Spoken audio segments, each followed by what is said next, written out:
फाख्ता और चील दरख्त पे बैठी हुई थी।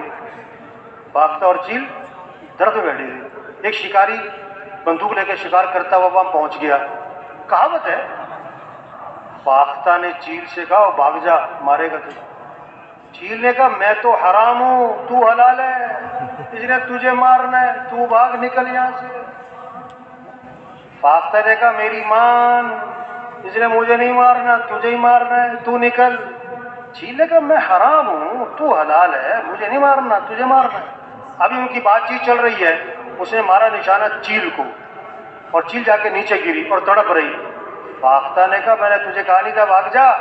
आजकल लोग हलाल हराम को नहीं देखते, मोटे माल को देखते हैं। आजकल लोग इसे देख रहे हैं इस चक्कर में। भाई तबलीग में ये मेहनत, भाई बरकत हलाल में। एक साहबी ने